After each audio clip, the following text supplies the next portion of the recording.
Welcome to IP Goes Pop, your source for exploring the interface between intellectual property and pop culture. The IP Goes Pop podcast series is created and produced by Volpe Koenig, an intellectual property law firm based in Philadelphia, Pennsylvania. Visit us at vklaw.com. This program should not be considered legal advice. Please consult an attorney for your specific situation.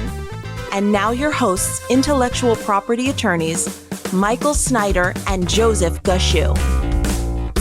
Greetings and cheers, listeners, and welcome back to another episode of IP Goes Pop. I am Michael Snyder of Volpe Koenig, joined, as always, by our co-host, Joseph Gushu. Joe, hello. Hello, Mike. Yes, we're back again. Ready for another episode. I want to tell you, this is actually something new for IP Goes Pop. This is going to be part one of a two-parter. I think that may be a first for us. Yes. It all has to do with artificial intelligence, or AI, not Allen Iverson. I always like to make that disclaimer, although I don't think anyone is necessarily thinking about that. No. When we talk about AI and technology. Allen Iverson was famous at the wrong time, I think. But what we're talking about today is artificial intelligence not being the sincerest form of flattery and not being, in some ways, a form of flattery at all when it violates your intellectual property rights. And to set the table today, and by the way, of course, artificial intelligence right now is on the, I don't know, Joe, is it the forefront of the cutting edge or the cutting edge of the forefront? I haven't figured that out. I have a Venn diagram and it's not helping. Yeah, we'll call it both. Oh, there you go. So it's a third. You can't open up the internet and read anything without seeing an article touching on this. And so we're doing a podcast on it. So one of our focuses today, this has to do with the ability of artificial intelligence, and we'll get into what is artificial intelligence a little bit, the ability of it to copy human beings, to copy what they look like, what they do, what they write, what they sound like. And I think today's focus is going to be on sound-alikes in part one. And then in part two of this episode, this topic that we're going to talk about, it'll focus on other, perhaps deeper issues with artificial intelligence, like deep fakes and political issues and, problems that could arise when people's personas are copied. But for now, let's set the table with people, of course, are familiar in popular culture with many movies that have to do with, artificial intelligence in the form of robots, perhaps, or androids that are doing things. It's so hard to start a conversation in the world of pop culture about this without talking about, at least, I think, while both and all the Terminators, of course, have killer robots, I urge everyone, of course, when we talk about Terminator, to be prepared to take a side when the robots do take over. Pick the right side, I guess, is my tip there. But let's talk about Terminator 2 Judgment Day. And there you see the machine copying humans. Oh, yeah. That's the bad machine, the T-1000, yeah, I believe. Yeah. And played by Robert Patrick, and starts off, the Blob comes in, he kills a police officer, touches a police officer, and that is the nemesis for most of that film. But I think the instance we want to talk about today on this show is when the evil Terminator, not the Arnold Terminator, goes to the foster parent house, kills the foster parents, and then John Connor calls home and the foster parent answers, but it is actually the T-1000 impersonating them perfectly. And there's a misstatement, and he knows that the foster parents are murdered. But it's one of those things where it is a perfect copy of the voice of the foster parents. By the way, Joe, can I tell you my favorite part of that scene is that the T-1000 also formed itself to look like them, even though they were on the phone, and this is before FaceTime. That's a good point. I just realized that in preparation for this podcast. Yeah, there's no reason why he needed to change into that. No reason at all. Movie magic. Right. So, moving along, this is an interesting one. that you found Yeah. called Simone. And it's one of those titles where they put some numbers where the letters are, which always tells you this must be some kind of high tech. It's like Megan with the 3 Yes. in it from last year or 2 years ago already. Wow, time flies. So this was called Simone. Now, I remember it. I didn't see it, but I do remember the premise. I think that was the problem. I don't think anyone saw this movie. Probably so.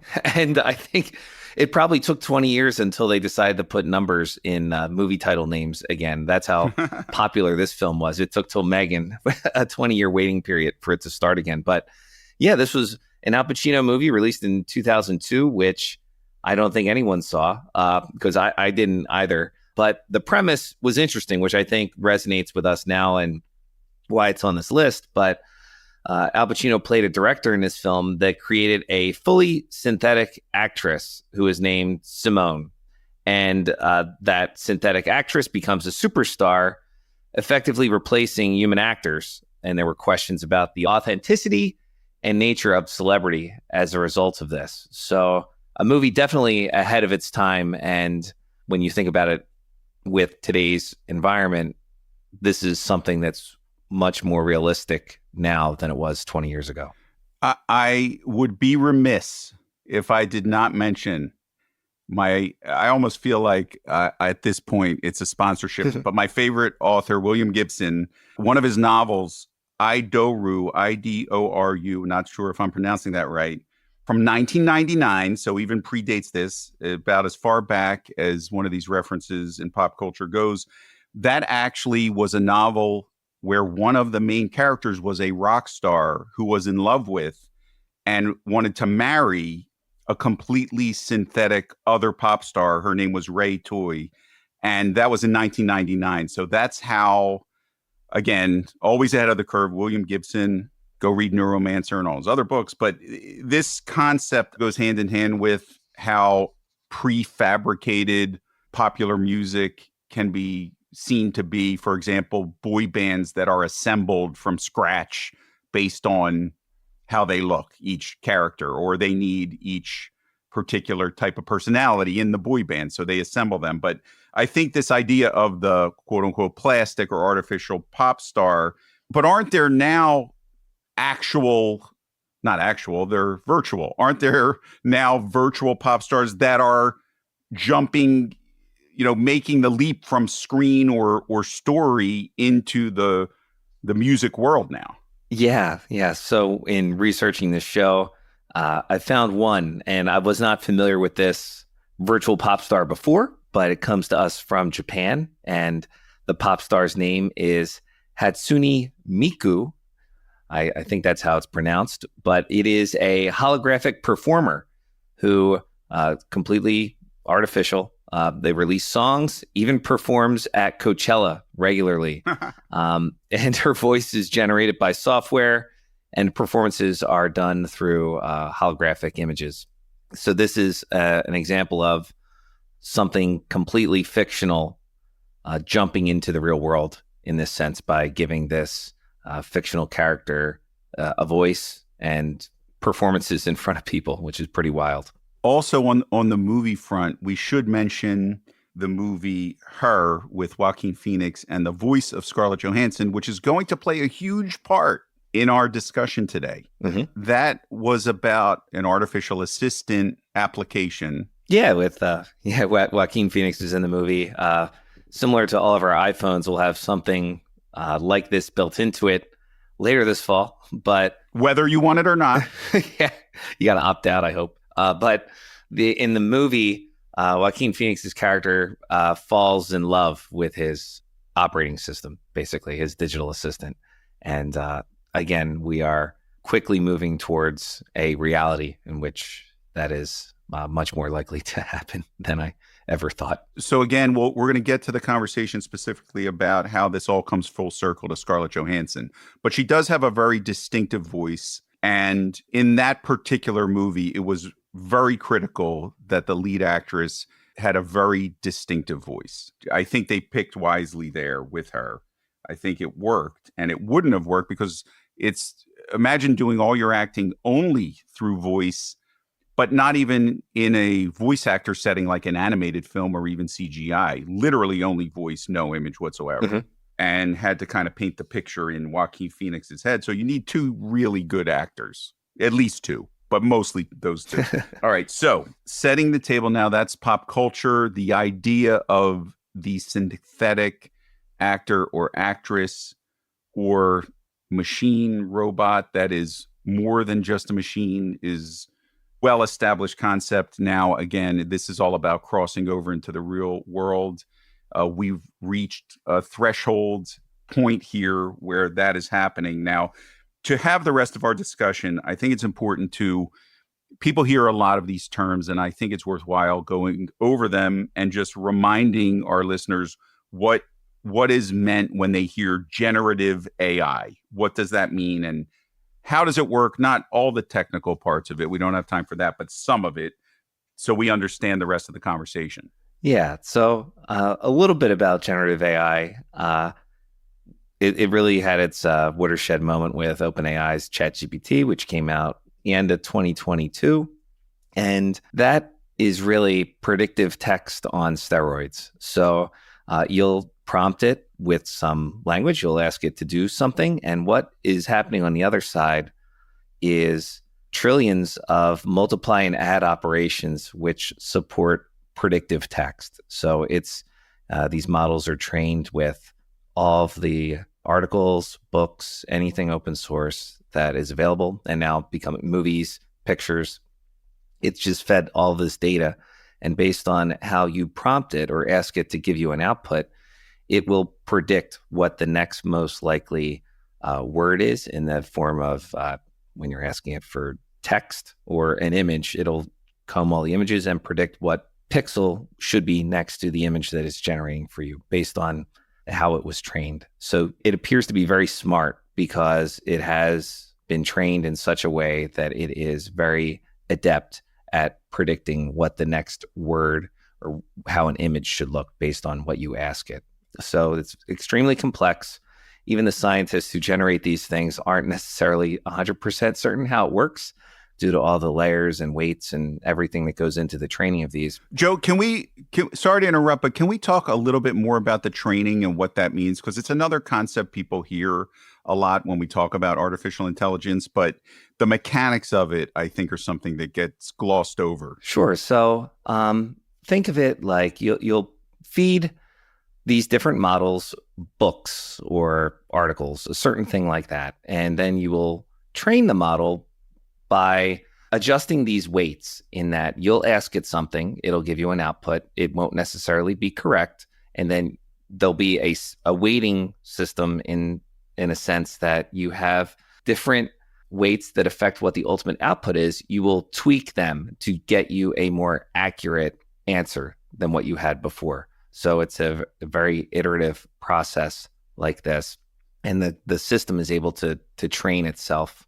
And the scientists working with them are able to monitor the system and see how accurate the output is. But what you're doing is actually adjusting these weights in order to make sure your ultimate output from these systems is more accurate than what you had before. So a big part of it is understanding that when you are interacting with the generative AI, the output is very reminiscent of interacting with a person.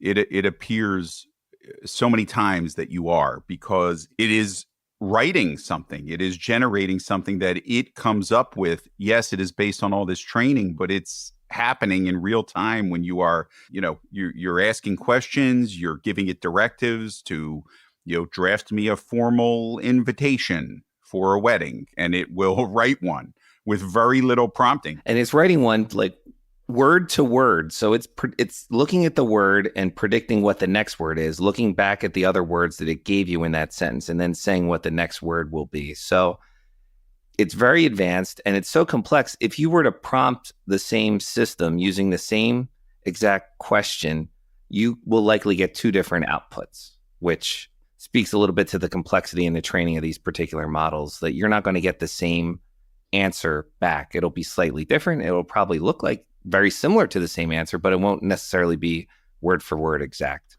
All right. So, building block number one of our discussion today, to help put it into context, is generative AI. And building block two, this is the intellectual property concept and doctrine of the right of publicity. So, these things are going to come crashing together. So, let's talk about the right of publicity, which is historically the right to protect your likeness, which could be thought of as your voice, your appearance, your personal attributes, of course, a photograph of the person. So, Joe, let's talk a little bit about the background of the right of publicity, where it came from. By the way, there's no federal law on the right of publicity. There's only state laws, so they can vary from state to state. And as one can imagine, states which have a heavy entertainment industry, New York, California, are going to have very strong rights of publicity laws because they are often protecting people in entertainment and their right to control their likenesses. And it really is, right of publicity, when I think of it, is about control. It's having the ability, whether famous or not, to control your personal attributes and how they are used. Yeah. And we talked about like OpenAI's ChatGPT and in the context of you getting text, but we're on the verge of having video being generated this way with Zora, and then also people being able to recreate, I guess, voices and images of celebrities. So it's very important that this right of publicity be re-examined in the sense that people can very soon quickly produce sound or images of these famous people, and in a way that the famous person has not agreed about their image or likeness being used that way. So we go back all the way to 1890 here, where there was a treatise written and published in the Harvard Law Review called The Right to Privacy, and was written by Samuel Warren and Louis Brandeis. And that article talked about the principle of protecting individuals in their person and property is fundamental to common law. And again, we're talking about common law here because there is no federal law about this right to privacy here. A couple of things, Joe. One of my favorite things about this episode and some of this research is how it proves the adage, there's nothing new under the sun, or everything old is new again. This is 1890. Yes. And they were already concerned about the hip new technology of newspapers and photography. Yes. That were sweeping the nation in 1890. Yes. In a way that, hey, we better look at this wacky new technology where you can, immediately post a picture of someone and get our arms around, how to control this so we don't essentially trample on people's rights to control their images. Yep. Yeah. So they established this proposal that there's property in one's personality, so that an individual's likeness, image, and attributes should be considered part of a person's property, deserving of protection against unauthorized use. And this article laid the groundwork for the later development of the right of publicity, which establishes concept that individuals should have control over the commercial use of their identity. So this goes back to 1890, where this was first thought. And like Mike, you said that we're having these same conversations now with these new technologies, but at the time it was about photography and proliferation of the newspaper industry. Pretty amazing how in 1890 they so completely captured the exact issue that is apparently going to be an issue every time there is new technology. Mm-hmm. So from there, it took a little bit of time until the 1950s or so, where there was what I consider the landmark case, which talked about this concept of the right of publicity. And that was this Helena Labs versus Topps Chewing Gum Company. And any baseball card collectors should be familiar with Topps. But here, Helena Labs had a contract with a baseball player to use his autograph on cards they were selling. And Topps used that same player's image in some of their products. Then Helena sued, claiming that the unauthorized use of the player's image violated their exclusive rights. And in this particular case, the court ruled in favor of Halion Labs and recognized for the first time that individuals had a right in their public persona that can be exclusively licensed, which is distinct from the right to privacy. What I thought was really interesting here is this case was decided at essentially the corporate level. So the plaintiff had contracts with players to use their images on baseball cards. So the players were not directly involved in this, nor were they saying they had a right. So it was at the corporate level that they said, hey, we have this exclusive license with the players. And then the court had to decide, well, wait a second, what are you licensing? What is the property that you're licensing? And there was an outcome which protected what I look at it is, instead of the moral right of a person saying, hey, don't use my picture, this was more of the economic right side. This was based on, if your license with the players has any value, the value has to be derived from something. It's derived from their images. So they almost had to create, some kind of property right so that it could be licensed. And then we have essentially the groundwork for the later cases. Yes. When we move ahead, other cases in this area are from the late 80s, early 90s, which it's funny that there's two cases coming out around the similar time about this, and really nothing of note since. But both cases involve singers. The first one involving Bette Midler, and it's the case of Midler versus Ford Motor Company. And that's an instance in which Bette Midler sued Ford after Ford had hired a sound-alike to sing one of Bette Midler's songs in a commercial without her permission. And Bette Midler brought suit. The court ruled in favor of Bette Midler, stating that her voice was as distinctive and personal as her face. The court also found in this case that using a voice impersonator to mimic her voice was a violation of her right to publicity, going back to the earlier case we were talking about. She does have a distinctive voice. I wouldn't say her voice is any more distinct than any other famous person that you recognize, but I do think it was a copy here. And I had one time sought out and tried to find on YouTube and even go to the court records to find that commercial, which I was unable to, just to see how close it was. But my understanding from reading the documents that were filed in the case was that it was pretty obviously a knockoff. And it also tells you in 1988, the fame of Bette Midler was enough that you would knock off her voice in a Ford commercial. Amazing. And now we can't even find it on YouTube. But there was this was the one significant part of this case is it expanded the right of publicity to not just be the images like we had in the trading card case. Right. Here was her voice. So it expanded the scope to include the voice of individuals also. Foreshadowing where we're headed today. Yes, yeah. And then one last little case here.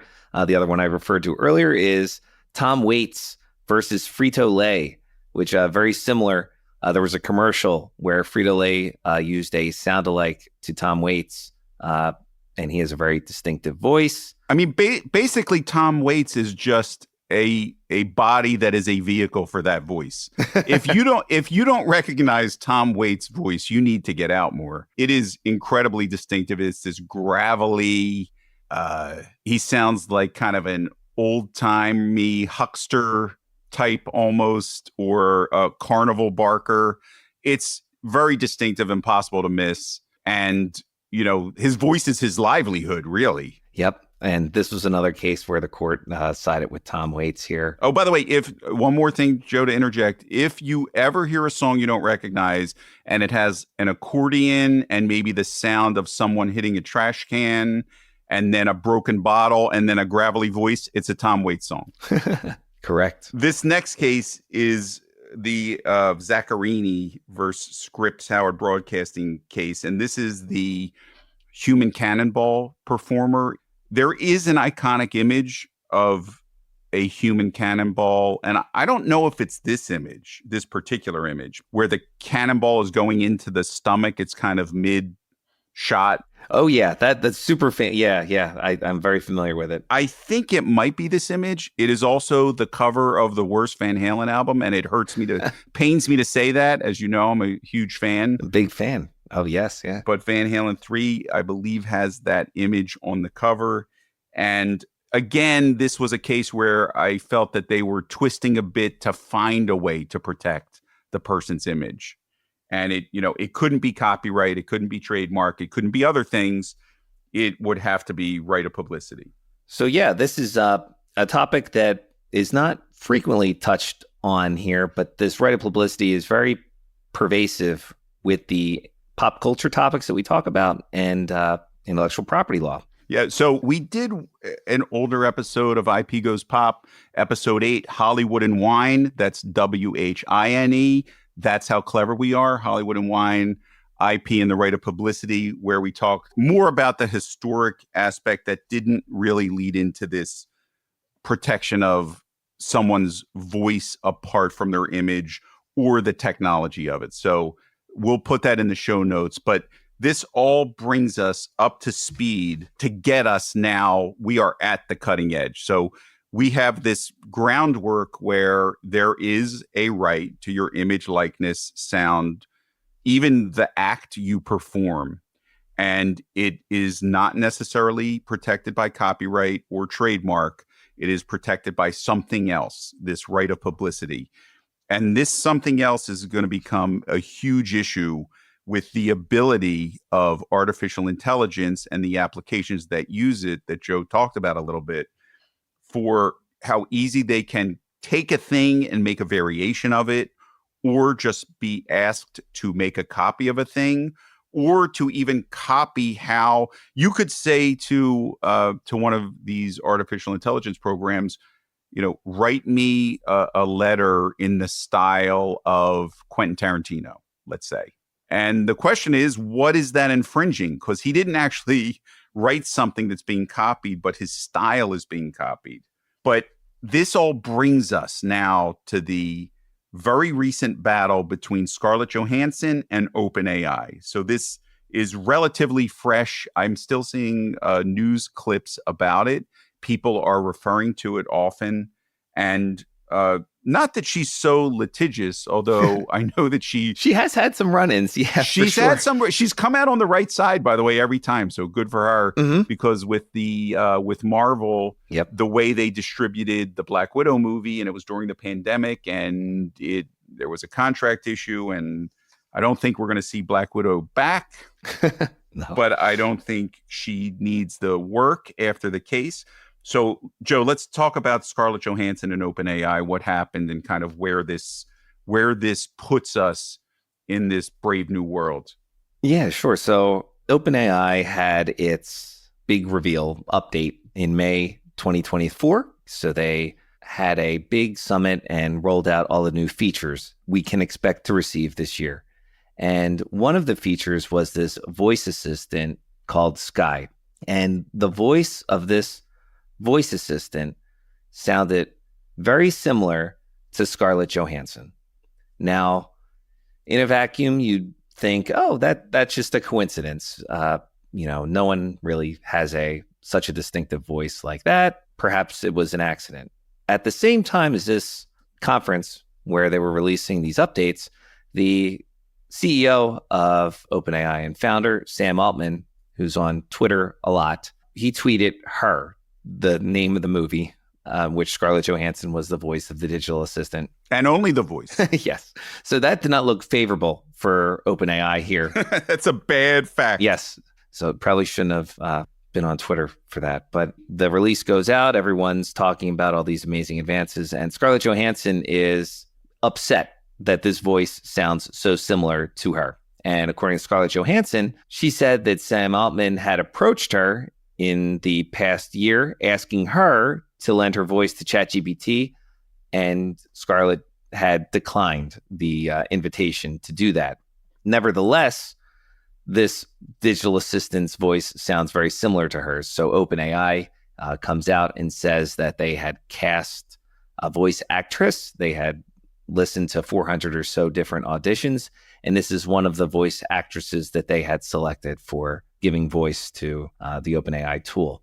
So Sam Altman goes on the offensive and says that the voice isn't hers. It wasn't ever intended to be hers.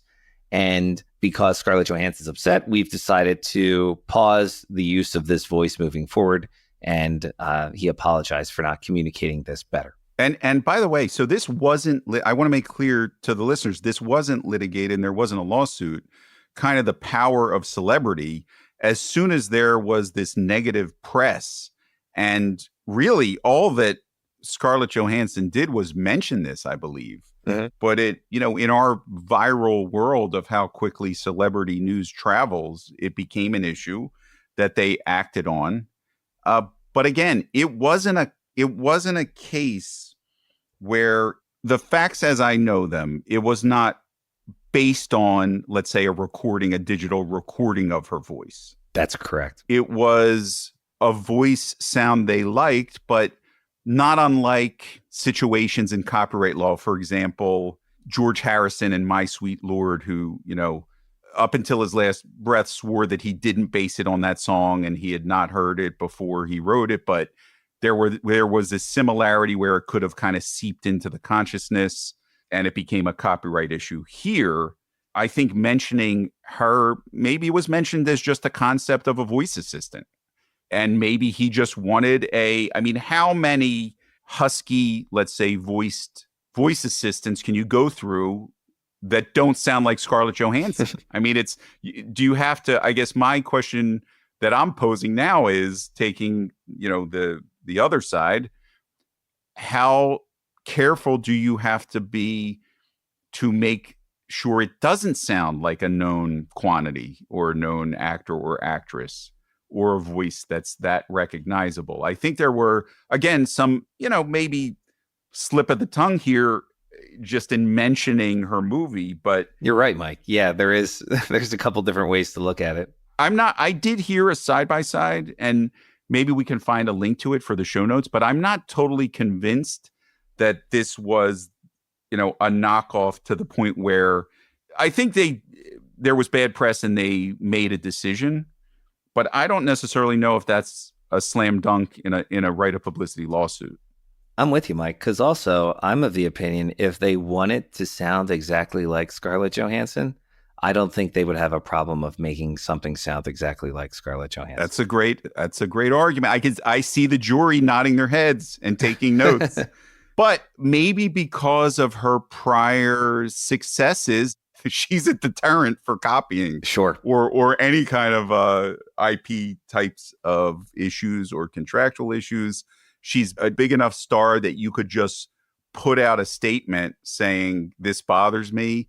But in theory, you could digitize the voices. You could train in a model, a generative AI. Let's say you had an audio program and put in all the voices of all the famous actresses. And theoretically, you could say, I would like you to say this speech, from a Shakespeare play.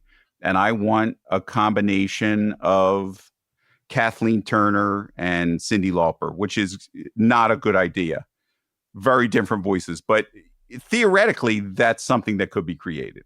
Well, the thing is, you could do anything. That's the amazing part about this. Like, you have like 30 seconds of someone speaking. You can do just about anything with that person's voice with the technology we have now, and it's just going to get better. I don't think it should be. Just because you can doesn't mean you should, but yeah, we could do it. Great Jurassic Park callback right there. Your scientists were so busy figuring out if they could do it, they didn't stop to think if they should do it. Very good. Jeff Goldblum. Well, listen, we could go on, and we will in part 2. But I want to wrap this up. I think that would have been a great final thought. So I'm going to stop there and say, Joe, any final thoughts from you for now until we get to part 2, when we really get into deep fakes and fake advertising that's all over the internet and what's real and what isn't? I think one thing to take home for this, the message, these concerns that we have right now are no different than concerns that people have had with new technology throughout history. So it'll be interesting to see how we tackle these, but people have been doing it all through history. Well, for everyone out there listening and all of us here at IP Goes Pop, thank you for listening. And we can't wait to see you for part 2, when artificial intelligence may not be the sincerest form of flattery. We will see you then on IP Goes Pop. The IP Goes Pop podcast series is created and produced by Volpe Koenig, an intellectual property law firm based in Philadelphia, Pennsylvania. Visit us at vklaw.com.